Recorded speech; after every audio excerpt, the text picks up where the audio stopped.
शहर से कोसे दूर एक घना जंगल था।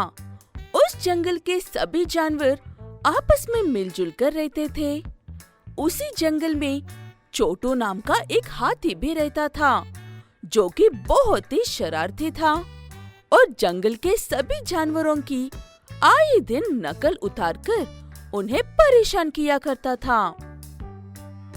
एक दिन जंगल में जग्गू हाथी दादा घूम रहे होते हैं कि तभी छोटू जग्गू दादा के पास जाता है और उनसे बोलता है कि जग्गू दादा, ओ जग्गू दादा, ये ऐसे टुमक टुमक कर टेढ़ी मेढ़ी छल्लियाँ कहाँ जा रहे हो? अरे जग्गू दादा, आपसे कितनी बार कहा है कि अब आप बूढ़े हो गए हो। आपको तो दादाजी से रोज अपनी कमर की मालिश करनी चाहिए। ऐसे बोलकर छोटू हाथी जोर जोर से हंसते हुए जग्गू दादा की टेढ़ी मेढ़ी चाल की नकल करने लगता है। छोटू, तुम बहुत शैतानी हो। तुम मेरे बुढ़ापे के मजाक बनाते हो, हाँ? मेरी टेढ़ी मेढ़ी चाल की नकल उतारते हो। मैं अभी तुम्हारे माता पिता से तुम्हारी शिकायत लगाता हूँ। अरे जग्गू दादा, माँ पिताजी से कुछ मत कहना, नहीं तो वो मुझे बहुत डांट लेंगे। ऐसे बोलकर छोटू हाथी फटाफट से वहाँ से खिसक लेता है। जंगल में आगे जाते हुए उसकी नजर मोटू हाथी चाचा पर पड़ती है।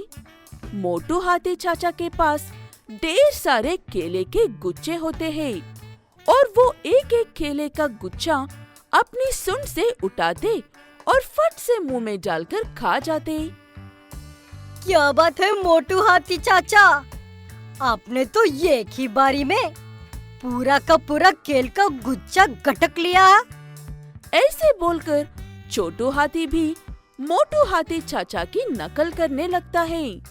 छोटू भी अपनी सूंड से एक केले का गुच्छा उठाता है और उसे अपने मुंह में डालकर खाने लगता है कि तभी मोटू चाचा बोलते हैं कि अरे अरे छोटू, तुम ये क्या कर रहे हो? अरे छोटू भाई, तुम अभी छोटे बच्चे हो, इसीलिए तुम्हें केले का पूरा गुच्छा नहीं खाना चाहिए, बल्कि तुम्हें तो एक एक करके खा लेना चाहिए। तभी पूरा केले का गुच्छा खाते हुए छोटू को जोर जोर से खांसी होने लगती है। लो, और कर लो मेरी नकल। तुम्हें कहा था ना कि तुम अभी छोटे हो, इसीलिए केक करके केले खाओ, पर तुम्हारी सुनता कौन है? लो, अब फंस गए ना केले मुंह में। छोटू हाथी जैसे तैसे केले का गुच्छा खाकर वहाँ से चला जाता है।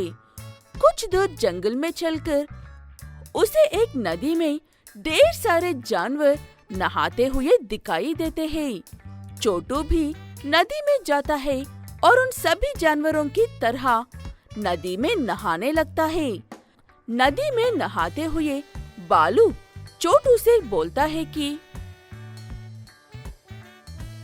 ओए छोटू, तू यहाँ इस गहरे पानी में क्या कर रहा है?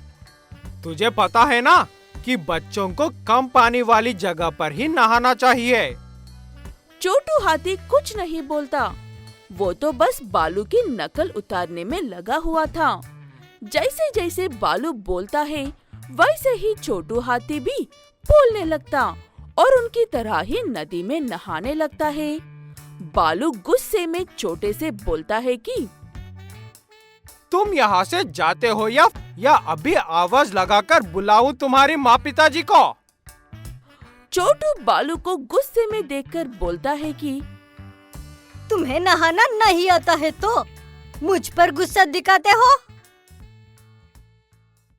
अगले दिन छोटू बहुत सारे बंदरों को पेड़ की डाल पर झूलते हुए देखता है तो वो भी उन बंदरों की नकल उतारने लगता है और जैसे ही अपनी सूंड से पेड़ की डाल को पकड़कर झूलने लगता है, वो डाल टूटकर हाथी के सिर पर गिरती है। वो देखकर सभी बंदर जोर जोर से हंसते हुए बोलते हैं कि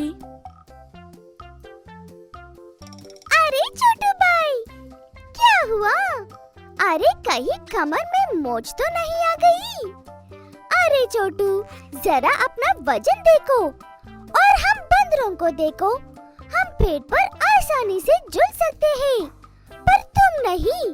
पर तुम्हें तो बस सबकी नकल उतारनी होती है। हाँ, लो अब गिर गए ना, ऊपर से डाल से सिर फूटा, वो अलग है। हाय रे, इस नकल उतारने के चक्कर में तो मेरी कमर टूट गई। हाय रे मेरी कमर। तभी जग्गू हाथी दादा वहाँ आते हैं। इसीलिए कहते हैं किसी की नकल करना अच्छी बात नहीं, और अगर नकल की तो उसका छोटू हाथी जैसा ही बुरे हाल में जाएगा। हाँ, रंगा अकेला ही उस गांव के सभी गायों को चराने के लिए जंगल के मैदानों में लेकर जाता था और शाम को वापस लेकर आता था। वापस गांव में आते ही हर गाय अपने अपने घर चली जाती थी। इस काम के लिए गांव वाले रंगा को अच्छे तनख्वाह देते थे।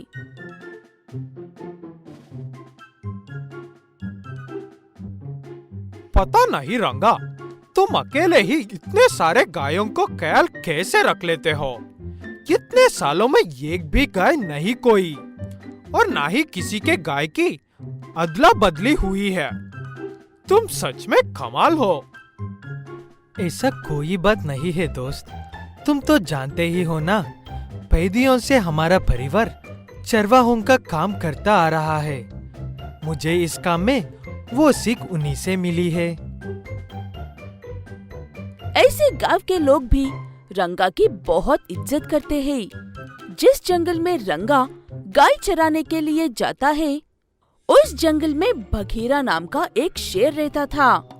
वैसे तो शेर काफी चुस्त रहते हैं, लेकिन बघीरा बहुत ही आलसी शेर है और हर काम को गलत तरीके से और आसान तरीके से करने के बारे में सोचता रहता है। ऐसे बघीरा को रंगा और उसके गायों के बारे में पता चलता है।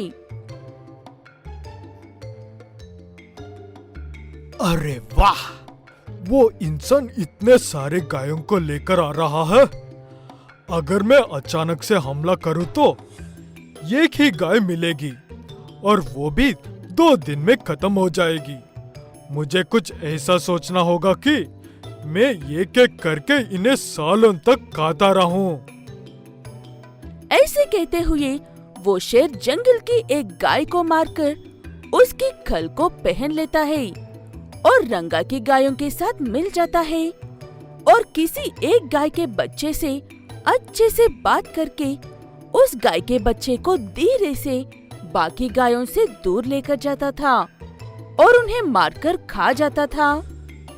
तुम यहाँ पर क्या कर रहे हो बेटा? सारी हरी घास तो उस तरफ है, आओ मेरे साथ, वहाँ चलकर खाते हैं। माँ, क्या ये तुम ही हो? तुम तो ऐसी नहीं दिखती हो ना।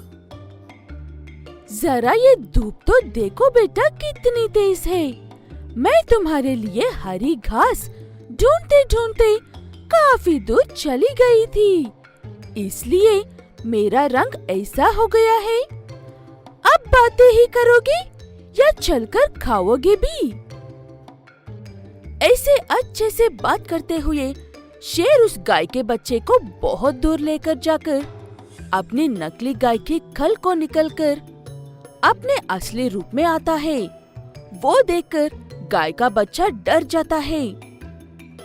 बचाओ, बचाओ, कोई मुझे इस शेर से बचाओ, मम्मी।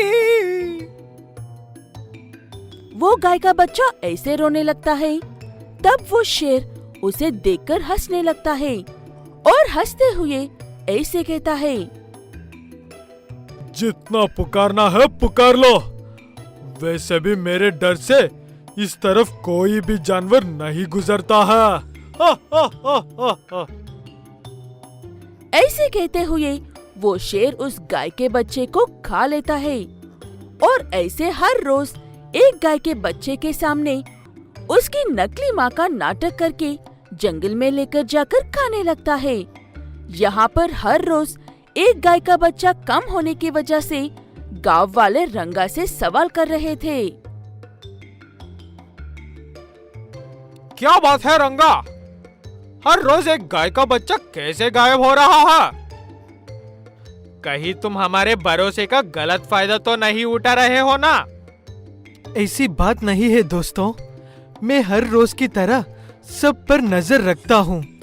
वहाँ पर कोई जंगली जानवर नहीं आता है और ना ही कोई दूसरा इंसान आता है। अगर मुझे कुछ चाहिए तो मैं सीधे तुमसे ही मांग लूंगा। क्या तुम लोग मुझे नहीं दोगे? रंगा की बात सुनकर सब अपनी बात पर शर्मिंदा होते हैं, लेकिन इससे ये साबित नहीं हुआ था कि गाय के बच्चे जा कहाँ रहे हैं। इसलिए अगले दिन रंगा जंगल में एक पेड़ पर चढ़कर हर एक गाय के ऊपर नजर रखता है। तब उसे झुंड में एक नई गाय नजर आती है जो एक गाय के बच्चे से बात करके उसे कहीं लेकर जा रही थी। उसे देखकर रंगा को यकीन हो जाता है कि यही वो गाय चोर है, इसलिए वो उनका पीछा करते हुए जाता है। शेर हमेशा की तरह अपनी जगह पर पहुंचने के बाद वो नकली गाय की खल उतार देता है। वो देखकर रंगा हैरान हो जाता है। मैं पहले कभी किसी जानवर को इतनी चालाकी से कुछ करते हुए नहीं देखा है। इसे ऐसे छोड़ना बिल्कुल ठीक नहीं होगा। ऐसे कहते हुए रंगा अपने हाथ में जो भाला था वो फेंककर उस शेर को मार देता है और उस गाय के बच्चे को लेकर वापस चला जाता है। उसके बाद गांव पहुंचकर सबको सारी बात बताता है। तब सब शुक्र मनाते हैं कि वो शेर मर गया है।